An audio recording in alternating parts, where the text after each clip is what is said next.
नमस्कार, तुम्ही पाहत आहात मराठवाडा 11 न्यूज. व्यासपीठ आपल्या हक्कात. सन्माननीय सदस्य संतोष दानवे. धन्यवाद अध्यक्ष महोदय. अध्यक्ष महोदय, गेल्या 3 दिवसांपासून मराठा समाजाला आरक्षण मिळालं पाहिजे याला पाठिंबा देण्यासाठी या सभागृहातील प्रत्येक सदस्य त्या ठिकाणी मराठा समाजाला आरक्षण मिळालंच पाहिजे या भूमिकेत सहमत असून मीही मराठा समाजाला आरक्षण मिळालं पाहिजे ही भूमिका आपल्या समोर मांडण्यासाठी अध्यक्ष महोदय या ठिकाणी उभा आहे. अध्यक्ष महोदय, खरं तर 2014 ते 19 या कालावधीमध्ये ज्या वेळेला देवेंद्रजी फडणवीस साहेब मुख्यमंत्री होते, आत्ताच कुणीतरी उल्लेख केल्याप्रमाणे त्या कालावधीमध्ये देवेंद्रजींनी जे काम केलं ते काम बघून प्रत्येक समाजाची अशी भावना झाली की हा माणूस न्याय देणारा आहे. आणि म्हणून 2017-18 मध्ये मराठा समाजाचा जो आरक्षणाचा विषय होता, मराठा समाजाने जवळपास 58 मोर्चे काढले आणि आरक्षणाची मागणी त्यावेळेला केली. ती आरक्षणाची मागणी करत असताना संपूर्ण महाराष्ट्राने बघितलं की त्यावेळेलाही अनेक अडचणी होत्या, परंतु या सगळ्या अडचणींवर मात करून त्यावेळेसचे मुख्यमंत्री आदरणीय देवेंद्रजी फडणवीस यांनी या महाराष्ट्रातल्या मराठा समाजाला आरक्षण देण्याचं काम अध्यक्ष महोदय त्यावेळेला केलं. तेव्हा या सभागृहातला तरुण सदस्य म्हणून मलाही आनंद झाला की देवेंद्रजींनी मराठा समाजाला न्याय देण्याचं काम केलं आणि टिकणारं आरक्षण देण्याचं काम देवेंद्रजींनी त्यावेळेला केलं. त्याच वेळेला हे चॅलेंज झालं, ते आरक्षण मग हायकोर्टमध्ये गेलं. हायकोर्टातही टिकवण्याचं काम त्यावेळेसच्या सरकारने केलं, परंतु दुर्दैवानं 2019 नंतर सरकार बदललं, महाविकास आघाडीचं सरकार आलं. हे आरक्षण सुप्रीम कोर्टामध्ये टिकू शकलं नाही याचा उल्लेख प्रत्येक जणांनी केला. अध्यक्ष महोदय, या सभागृहाचा जास्त वेळ न घेता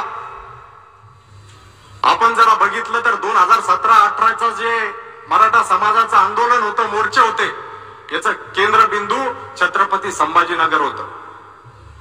आज सुप्रीम कोर्टामध्ये ज्या वेळेला आरक्षण रद्द झालं, परत एकदा जरंगे पाटलांच्या माध्यमातून ही चळवळ उभी राहिली आणि मराठा समाज परत एकदा आरक्षणाचा लढा घेऊन आज या ठिकाणी उभा आहे.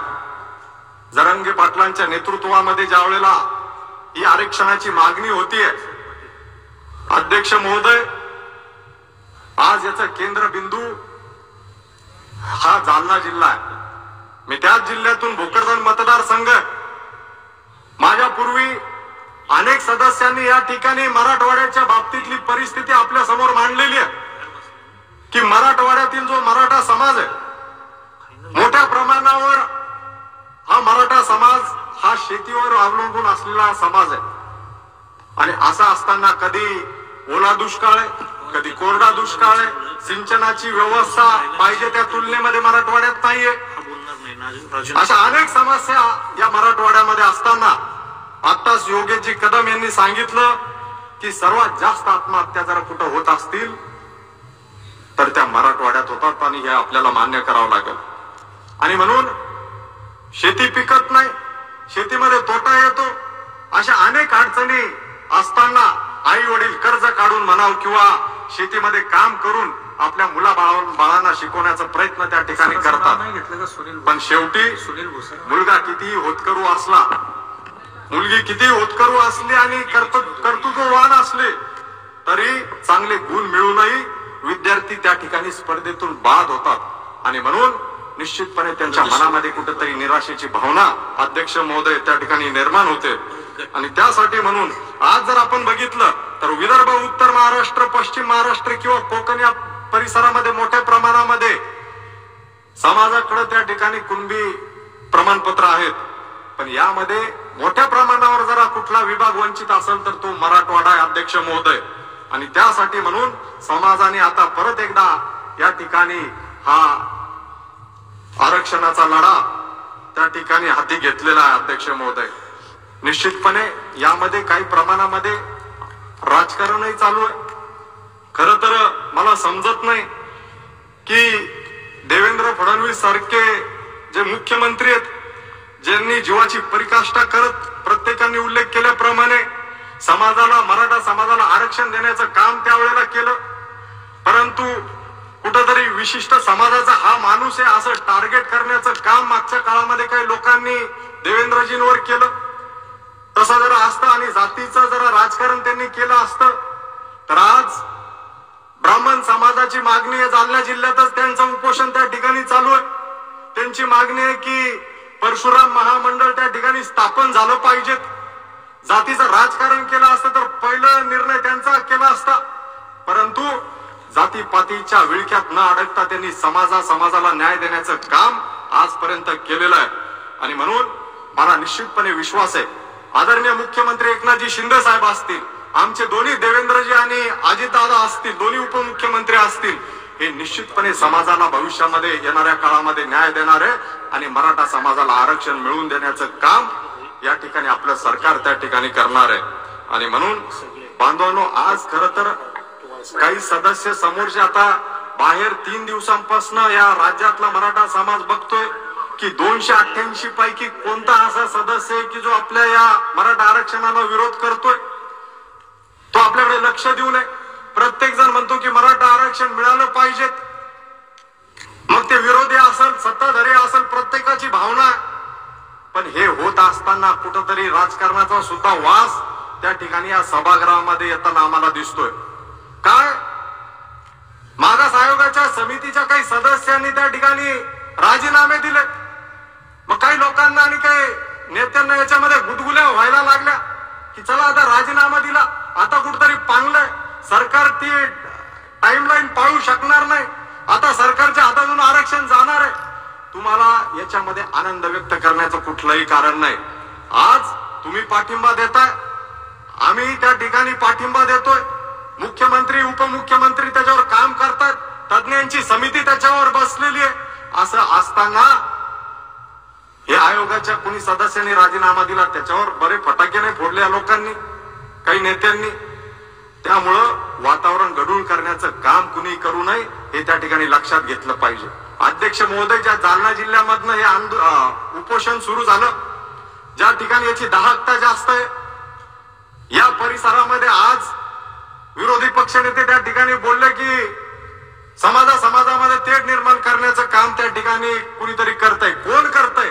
काँग्रेस आणि पलीकडे बसलेले जे काही 5-10 राष्ट्रवादी तेच लोक या ठिकाणी कशाला तरी गालबोट लावण्याचं काम त्या ठिकाणी करू लागलेले आहेत. आणि म्हणून माझी प्रामाणिकपणे इच्छा आहे की या मराठवाड्यात आणि जालना जिल्ह्यामध्ये आज काय परिस्थिती आहे, ओबीसी समाज असेल, मराठा समाज असेल, गुन्ह्या गोविंदाने आम्ही नांदतो.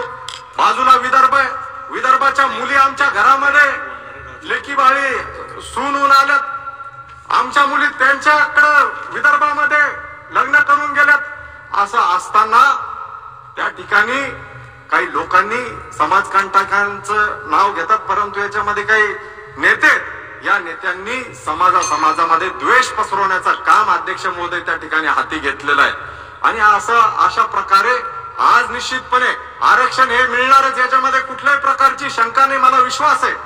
परंतु अध्यक्ष महोदय, याच सोबत आज जे वातावरण गावागावामध्ये गढूळ झालेलं आहे, ओबीसी समाज वेगळा, मराठा समाज वेगळा, अशी कधीच भावना या ग्रामीण भागामध्ये राहिलेली नाहीये.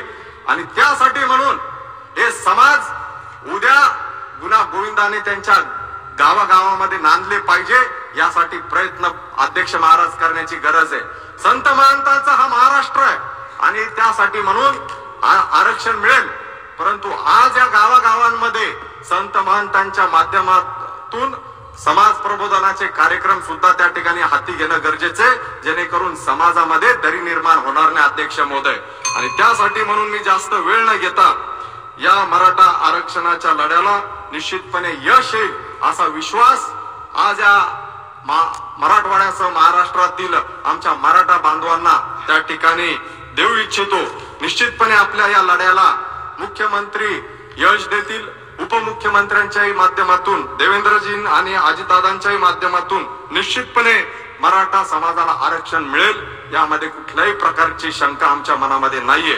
हे करत असताना प्रत्येकाची भावना आहे की आमच्या आरक्षणाला धक्का लागायला नको, ही आमची मागणी आहे की कुठल्याही समाजावर अन्याय न करता नक्कीच मराठा समाजाला त्या ठिकाणी आरक्षण द्यावं, या भूमिकेशी आम्ही पण त्या अध्यक्ष महोदय सहमत आहोत। याचबरोबर धनगर समाज हाही अतिशय गरीब परिस्थितीतून वाटचाल करत असताना अध्यक्ष महोदय धनगर समाजाच्याही अनेक मागण्या आहेत, तरी ज्या एसटी समाजासाठी ज्या काही योजना आहेत या 13 कलमी कार्यक्रम हा धनगर समाजासाठी सुद्धा त्वरित लागू करावा या अधिवेशनाच्या कालावधीत, अशी मागणी मी सरकारला आपल्या माध्यमातून त्या ठिकाणी करतो आणि या मराठा समाजाच्या आरक्षणाच्या मागणीला निश्चितपणे माझ्या वतीने पाठिंबा देतो। थांबतो। धन्यवाद।